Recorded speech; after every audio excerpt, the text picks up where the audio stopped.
உங்க கூட இருக்கிற எல்லா ரிலேஷன்ஷிப்லயும் நீங்க தான் கிங்கா இருக்கணுமா? இந்த வீடியோ உங்களுக்கு தான் சேவ் பண்ணி வச்சுக்கோங்க. ஃபர்ஸ்ட் ஒன், உங்க சர்க்கிள்ல பிசிக்கல் அட்ராக்டிவா யாராவது இருக்காங்க அப்படின்னா அவங்க கிட்ட இருந்து ரொம்பவே டிஸ்டன்ஸ் மெயின்டைன் பண்ணிக்கோங்க. பொதுவாக இதுல வந்து பசங்க தான் மாட்டிப்பாங்க.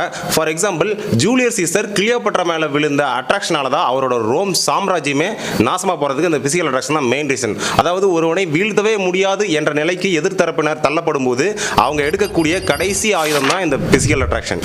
Second, undivided attentions. பொதுவா இதுல பொண்ணுங்க தான் மாட்டிக்குவாங்க.